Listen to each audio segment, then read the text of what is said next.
Christmas Eve, 1945. A family home in West Virginia burns to the ground in the middle of the night. When the flames are finally extinguished, tragedy seems complete. 5 children are missing, presumed dead in the fire. But here's the thing, no remains were ever found. Not a single bone, not a trace of the 5 Sodder children. And then, the family started receiving mysterious signs that their children might still be alive. This is the story of one of America's most haunting, unsolved mysteries. The case of the Sodder children. George and Jennie Sodder were Italian immigrants who had built a good life in Fayetteville, West Virginia. They had 10 children, and while money was tight, their home was filled with love and warmth. George ran a trucking business and was known for speaking his mind, particularly about his strong anti-Mussolini views. During World War II, he wasn't shy about criticizing the Italian fascist regime, which didn't sit well with everyone in the community. As Christmas 1945 approached, the Sodder family was looking forward to celebrating together. The war was over. Their oldest sons had returned home safely. It should have been a joyous time, but Christmas Eve that year would change everything. On the night of December 24th, 1945, the Sodder family went to bed after a Christmas Eve celebration. 9 of the children were home that night. 4 of the oldest had already moved out. Around 1 a.m., Jennie Sodder was awakened by the phone ringing. A strange woman's voice asked for someone who didn't live there, and Jennie could hear laughter and glasses clinking in the background, like a party. She hung up, disturbed by the odd call. When she went back to bed, she noticed the lights were still on, and the front door was unlocked. She assumed one of the older kids had stayed up. She locked the door and went to sleep. 30 minutes later, she woke to the smell of smoke. The house was on fire. George and Jennie managed to escape with 4 of their children: Sylvia, 17, Marion, 14, George Jr., 16, and John, 23. But 5 of the children were still inside, sleeping in the upstairs bedrooms. Maurice, age 14, Martha, age 12, Louis, age 9, Jennie, age 8, Betty, age 5. George tried desperately to get back inside, but the flames were too intense. He ran to get a ladder to reach the upstairs windows, but both ladders he kept leaning against the house were mysteriously missing. He tried to move one of his trucks to climb on it and reach the second floor. But neither truck would start, despite both working perfectly the day before. The family could only watch in horror as their home burned. They called for the fire department, but help was delayed. The house burned to the ground. When the sun rose on Christmas morning, the Sodder family stood in the ashes of their home, mourning 5 children they believed had perished in the flames. But almost immediately, something didn't add up. The fire chief arrived and conducted a brief search of the remains. He told the Sodders that the fire had burned so hot that the children's bodies had been completely incinerated, turned to ash. But George Sodder knew better. He was a businessman who hauled materials, including coal that burned much hotter than a house fire. He knew that even in intense fires, bones remain. Human bones don't just disappear. The official investigation was shockingly brief, only 2 hours. No thorough search of the debris was conducted. No sifting for remains. The fire chief simply declared the children dead, and the case was closed. The coroner ruled the cause of death as asphyxiation from smoke inhalation, but never explained how he reached that conclusion without any bodies. The Sodders were told to accept their loss and move on, but they couldn't, because the evidence, or lack thereof, didn't make sense. Then came the strange details that would haunt the family for decades. the missing ladder. Both of George's ladders had been moved and were found at the bottom of a nearby embankment. Who moved them and why? The trucks. Both trucks that wouldn't start on the night of the fire worked perfectly fine the next day. Had they been sabotaged? The phone line. George later discovered that the phone line had been cut, not burned. Someone had deliberately severed it. The fire chief's discovery. Months later, the fire chief found a heart in the debris and told the Sodders it belonged to one of their children. George had it examined. It was actually a beef liver that hadn't even been exposed to fire. Why would the fire chief plant fake evidence? Witness accounts. Several people came forward with disturbing claims. A woman driving by that night saw the children being forced into a car. Another witness reported seeing the children in a restaurant with strangers. A motel operator said she served breakfast to the children the next morning, and they seemed frightened. A man doing laundry claimed someone threatened him, saying the Sodder house would be burned and the children destroyed, because George Sodder had criticized Mussolini. George and Jennie Sodder refused to accept the official story.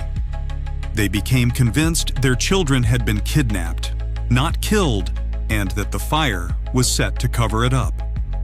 They hired private investigators. They put up a massive billboard on Route 16 with photos of the 5 missing children, offering a $10,000 reward for information.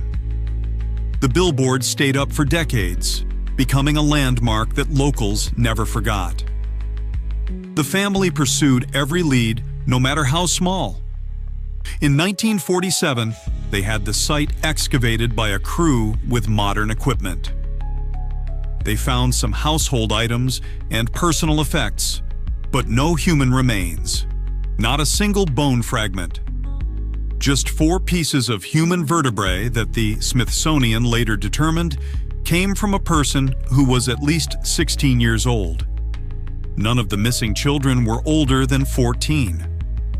How did those bones get there if the children had supposedly burned in the fire? In 1949, a woman told Jennie she had seen the children in a hotel in Charleston, West Virginia, with 2 well-dressed Italian-looking men and women. By the time the Sodders got there, they were gone. For years, strange sightings continued. People claimed to see the children in different locations. Each time, the family investigated, but always came up empty. Then, in 1968, 23 years after the fire, Jennie received a letter postmarked from Central City, Kentucky. Inside was a photograph of a young man, around 30 years old. On the back was written, "Louis Sodder. I love brother Frankie. A lil boys, a 90132 or 35 inches. Louis was one of the missing children. He would have been around 32 years old in 1968. The man in the photo bore a striking resemblance to what Louis might have looked like as an adult. But who sent it? What did the cryptic message mean? And why had it taken 23 years?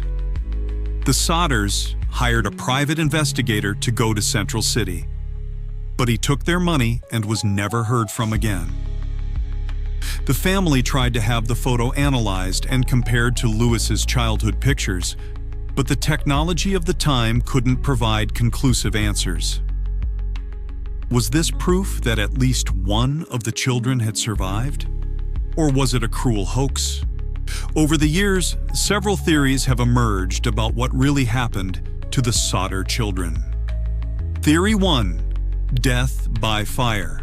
The official explanation is that the children died in the fire, and their remains were completely destroyed. But experts agree this is essentially impossible. House fires don't burn hot enough to completely cremate bodies. And even crematoriums operating at 2,000 degrees leave bone fragments behind. Theory 2. The Mafia Connection. George Sodder had been outspoken against Mussolini and the Italian fascist regime during World War II. Some believe Italian mobsters or fascist sympathizers kidnapped the children as revenge and set the fire to cover their tracks.